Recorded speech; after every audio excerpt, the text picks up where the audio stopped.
Hello there, and welcome back to Mosquito Bites Live.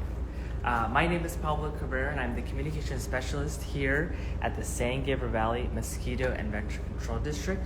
Again, welcome back to Mosquito Bites Live, Episode 2. This is Episode 2 as part of California Mosquito Awareness Week.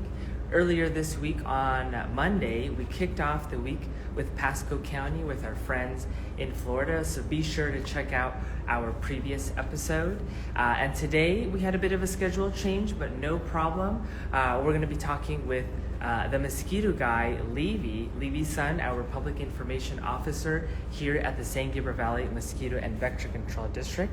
I'm going to go ahead and bring him on in and start our casual conversation on what's trending on Mosquito Myths today.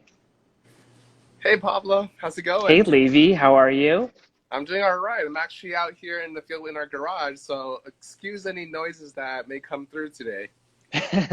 I think that comes with the job for sure. Do you want to give just a brief introduction of yourself and what you have behind you, probably? Oh yeah, my name is Levy Sun. I'm the public information officer. I actually work at San Gabriel Valley Mosquito and Vector Control District. Behind me, unfortunately, is not mirrored properly, is a portion of our van that was recently wrapped. And it was wrapped with a design that promotes tip, toss, and protect. Awesome. Yes, and you have, if you've been tuning into our previous Mosquito Bites Live, you've definitely seen our van, and hopefully once we get back to normal, our van will be all over our district, touring the district for all the various events that we'll hopefully be able to join in next year. So, Levy, today we're going to be talking about mosquito myths. Ooh, I'm my sure favorite you know. topic. Yes, I'm sure you know there's plenty of mosquito misconceptions, Oh myths, a yeah. lot of stuff out there. I'm sure you've heard all kinds of stuff coming out of left field. So the first one to kind of kick it off is the topic on repellents. Um, I've seen those bracelets that people wear. Do those really work? So that is it's not hard yes or no because I have attempted to test it out myself. So I did years ago. I was looking for research about those repellent bracelets. I ended up not finding much out there, so I ended up buying some of these bracelets myself. Stuck my arm into a cage full of mosquitoes, and guess what? The bracelets actually worked around my wrist, but nowhere else. So I was bit up on my fingers, my forearms. It was actually one of the worst experiences I've had testing out a repellent. So those bracelets actually are not effective at doing full prevention of mosquito bites. Something else I do want to bring up that you mentioned mosquito myths is the I've heard many times, and my mother-in-law actually brought it up the other day, dryer sheets. Oh, I have yeah. heard so many people say, I just rub dryer sheets on myself. And you know what? It may work for maybe, I don't know, 30 seconds, a minute, because you are covering your skin with a whole different scent that's masking the chemicals coming off your skin. But there's one thing people forget, is that mosquitoes dial in on you based on your CO2, what you breathe out. So unless Right. you want to stuff your mouth with some dryer sheets and breathe out some that fresh linen That scent, won't be comfortable. no, not at all. So I say skip the dryer sheets. Go with repellent that actually works. I have here in front of me one example. This one has DEET, which is the gold standard of repellent. But there are many others out there. I actually like picaridin, but there's Hmm. two other ingredients that are CDC recommended, EPA registered, and that's IR 3535, and a very popular one. So if you're tuning in, you might want to write this down. Oil of lemon eucalyptus. Yeah. That's been really popular to use. So definitely looking for one of those four active ingredients and the mosquito repellent that we're picking up are the most effective way. And we have to have it on our skin, right? We're not just spraying it in the air or anything. Oh It's no. actually going on our skin. Yeah, please follow the label instructions. I cannot tell you how many times I've seen moms tell their kids, close your eyes, honey, and you just blast them in the face with all repellent. You don't want to do that. Follow label instructions, apply to your hands, then to the face. Or if you don't want to wear repellent, do what I'm doing right now and wear some long sleeves. That will definitely stop mosquitoes from biting, especially if it's loose. If it's skin tight, some of these mosquitoes will actually bite through the fabric. You don't want Oh, that. wow. Definitely. So again, I'm here as part of Mosquito Bites Live talking with Levy Sun, aka the Mosquito Guy at the San Gabriel Valley Mosquito and Vector Control District. And we're talking about mosquito myths today. And we just covered repellents. And we're moving on to the next, a very common one. And I actually just saw one yesterday, which I have here on my phone, is these. I don't know if you can tell right there. Yes. Those giant mosquitoes that I always see flying around my patio light, always freaks out my friends on what exactly that is. Is that a giant mosquito that's trying to bite me? You know, a lot of people do mistaken those for giant mosquitoes. In fact, I have one here, and I am ready to break that myth and say, no, that is not a giant mosquito that's going to suck the life force out of you. It is, in fact, a crane fly. If it's larger than your pinky, it is not a mosquito, generally speaking. Mosquitoes are not this size. In fact, I have some adult mosquitoes here. I'll put it up to the camera. These are mosquitoes that were caught more recently. Let's see if I can get a better contrast. There we go. Oh yeah, you can see them there. So these are the actual size of mosquitoes. You can see that if I put my finger up against one of them, they're not very large. Whereas Right. compared to the crane fly, it's a huge difference in terms of size. Yeah. And you know these are not mosquitoes also because these crane flies do not suck blood. They primarily feed on nectar to survive. And these crane flies, unfortunately, get a bad rap. They're really good for an environment. They're a great food source for birds. So if you just see one bouncing around, you can freak out. That's no problem. Just don't end up killing these things. You can swoosh them out your door or away from you. But the ones you really want to watch out for are these ones, the actual threat, these mosquitoes here. Right, much, much smaller than those crane flies. I find it hilarious. I always see those crane flies flying around. Now that I know not to freak out anymore. I actually want to get it out of my house and let it live out its life versus trying to kill it. Yes. So that's definitely good to know that those giant, quote unquote, giant mosquitoes or mosquito hawks, as what they're also known as, Yep. are not biting insects. They're perfectly harmless and that they don't do anything to us. Mm-hmm. Correct. So again, I'm here with Levy Sun, aka the Mosquito Guy from the San Gabriel Valley Mosquito and Vector Control District. And today we're talking about mosquito myths. There's plenty of mosquito myths out there. We already talked about some of the myths that are out there when it comes to mosquito repellents. We talked about those quote unquote giant mosquitoes, but crane flies that are harmless and they don't do anything. And that brings me to my next one. We live in Southern California. We still experience some cold weathers, and I feel comfortable enough. Hey, it's cold. I don't have to worry about any mosquitoes trying to bite me or any larvae. Mosquitoes are just a summer problem. Is that true? To a certain extent. In the summer or when the temperature does increase and it's warm, oh yeah, we have mosquitoes. But in the winter, a lot of people do ask, well, don't mosquitoes just die off in our cities? Or do they fly south where it's warmer? No, they don't, unfortunately. We do get a good chunk of mosquitoes that do die off, but many mosquitoes do end up surviving or overwintering in our Southern California climate. In fact, just to show you real quick, we have some mosquito larvae here. These larvae are the aquatic stages of the mosquito. It's really hard to see. I'm trying to get them to not be so camera shy. But you see them kind of I see them around tumbling around in there. Yeah, these are mosquito larvae and pupae. These are the water stages, and these were caught recently. And even though it's been kind of cool with a couple spikes in temperature the past week, these mosquitoes are still out there. During the winter, when it's really cold, though, they may hunker down in the form of eggs, so mosquito eggs. So we have a genus called Aedes. These are Aedes mosquitoes. They can lay their eggs, and those eggs are hardy, and they will be laid in your containers, in your backyards, and they will survive the winter. We have other mosquitoes that are out there that can survive in our underground storm drains. So all those drains that you see, the catch basins you see as you drive by on the sidewalk, if you look down below and you follow the system in, there's some pockets where water will not run, and it's pretty stagnant like what's in this container. And you can find mosquitoes living down there just fine even because it's nice and warm in our underground storm drains. Luckily, vector control, mosquito control, we have teams that go out during the winter to inspect these drains and to treat if necessary. But for the most part, we ask everyone to continue to tip and toss all stagnant water year round, since mosquitoes can be active whenever it's warm. In fact, I saw a mosquito the other day when it was about 80 degrees here in San Gabriel Valley. Definitely, and I agree, especially with the weather that we've been having these past few days.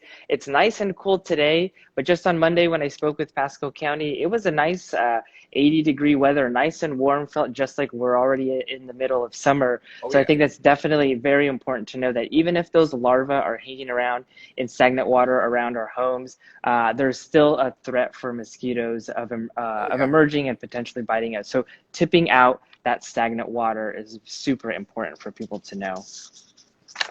And so Levy, again, I'm here with Levy Sun from the San Gabriel Valley Mosquito and Vector Control District, and we're talking about some mosquito myths that are out there. We talked about mosquito repellents and what you should be looking for when it comes to mosquito repellents. We talked about the scary crane flies, which are harmless and don't do anything. They are not biting insects. And we just talked about mosquitoes surviving into the winter and how we can protect ourselves even in cooler months when the mosquito larvae are still in stagnant water. So mosquitoes grow in stagnant water. We talked about that. And I tend to look at or think of big pools, or if I ever go to the lake or fishing or anything like that, that's when I really got to worry, like, oh yeah, there's definitely mosquitoes here. So mosquitoes only grow in these large areas, right? It's not small containers. That is a very common misconception. A lot of people, when they think about mosquito problems and they live in a city like in San Gabriel Valley, they may think, oh, it's just a rural issue. I'm not near a pond or a major lake. Unfortunately, that's not true. Mosquitoes, they can lay their eggs in almost any kind of container. And as small as a bottle cap of water can attract mosquitoes to lay their eggs in it. So it used to be, though, that people would think about swimming pools as a major source in our yards. But now it comes down to buckets. In fact, there's one thing I want to show you, because I carry this around anyway all the time. It's a bromeliad. Right? So a bromeliad plant is quite common to see in San Gabriel Valley and throughout Southern California. But did you know that bromeliads are not native to this area? In fact, these things are tropical plants, which means they require a lot of water to maintain. But unfortunately, if you look, I don't want to tilt it too much, but there's some water that can be held in the cups of these plants. And because the water can remain inside the cups of these plants, it can attract mosquitoes, and mosquitoes can lay eggs in your bromeliad plants. I don't know if you remember, well, I hope you do. A couple of years ago, we had a Zika outbreak in the U.S., especially in Florida. Yes. When we talked to our partners in Miami-Dade County, they said they had to do a lot of education to tell residents to get rid of these bromeliads, because these were one of the many drivers of a mosquito-borne disease outbreak. So if you have these bromeliads, you can keep them, but they require a lot of maintenance. You got to flush out these cups at least weekly, or we just say get rid of them and switch over to California native plants. Those will survive much better. And with the drought that we may be experiencing very soon or already are, it is even more beneficial for our environment. So you're using a lot less water and you get a lot less bites around the home. Definitely, and that's actually surprising to me to think that bromeliads aren't native to California, because I see them so often. I see them at friends' homes, and I see them at the stores out in front. And now I cringe every time I see them, just thinking those are little mosquito homes people are paying money for, and then taking them home, and then having this perfect home for mosquitoes. So that's definitely good to know that bromeliads do require a lot of maintenance if we do have them. And maybe a better alternative is having California native plants that are better for our weather and the area that we live in here in Southern California. So again, I'm here with Levy Sun, aka the mosquito guy from the San Gabriel Valley Mosquito and Vector Control District. And we're talking about mosquito myths today. And we talked about mosquito repellents, what you should look for. We talked about crane flies, that they are not harmless. They're not these giant mosquitoes out to get us. And we talked about, what else did we talk about? Well, mosquitoes don't disappear in the winter. They don't disappear in the winter. And they they can now, a lot of them can prefer smaller sources of water, like a bucket or your bromeliad that's sitting in your front yard or patio. Exactly. It's not a giant pool we have to look for. It's small sources in our own properties. So that brings me to my final question, Levy, and which is my fun question that I've been asking all our guests on Mosquito Bites Live. So I hope you're ready. So if you were a mosquito, what would your name be? I have come, I have quite a few, but I think the one that right now really embodies where my mind is in terms of public health is Partum Magique. And that is Latin, that's roughly translate to creating magic. And I think that's what we're doing a lot in education and public health. It no longer is just telling people do X, Y, Z. You have to be creative about how you convey that message and how you educate the public about things like mosquito-borne diseases. Because let's face it, Pablo, mosquito control is not sexy. You're not going to see a headline. You're not going to see us featured in TMZ. We're not going to be featured in the entertainment section of the news. You mean we're not going to have a full feature in Vogue? You know what? I'm working on it. But I realize that when you're working public health, you really need to be focused on how to make mosquito control or just the mosquito education more magical for people so that they can see how we see it. And it's not through the eyes of a sprayer to spray from it. It's through the eyes of the long-term sustainable environment to reduce the mosquitoes that bite us in the cities. So that, I guess, would be my mosquito name that I can think of right now.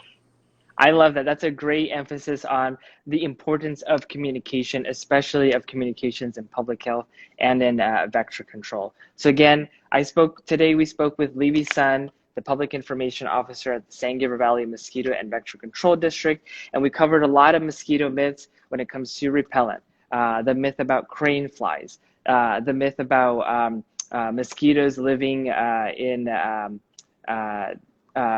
our overwintering and where they go during the winter, and then where mosquitoes find homes. It's not big giant pools. They're small sources that they're also looking for.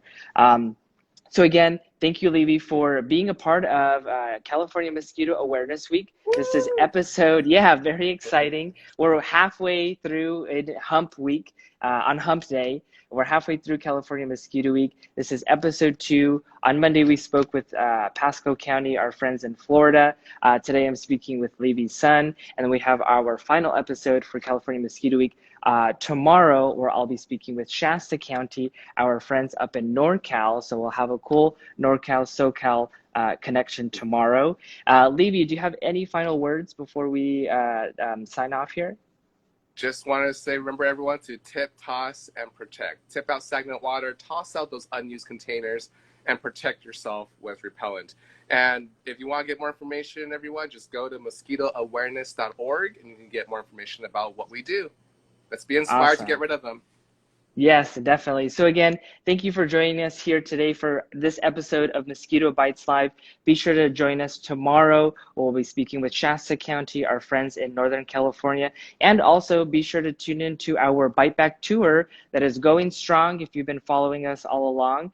This week we were in the city of El Monte, and we have our live stream tomorrow as well. So lots of live going on here at the district. So again, my name is Pablo. I spoke with Levy Sun, Public Information Officer at the San Gabriel Valley Mosquito and Vector Control District. This is Mosquito Bites Live, and we're signing off. Thank you, everyone.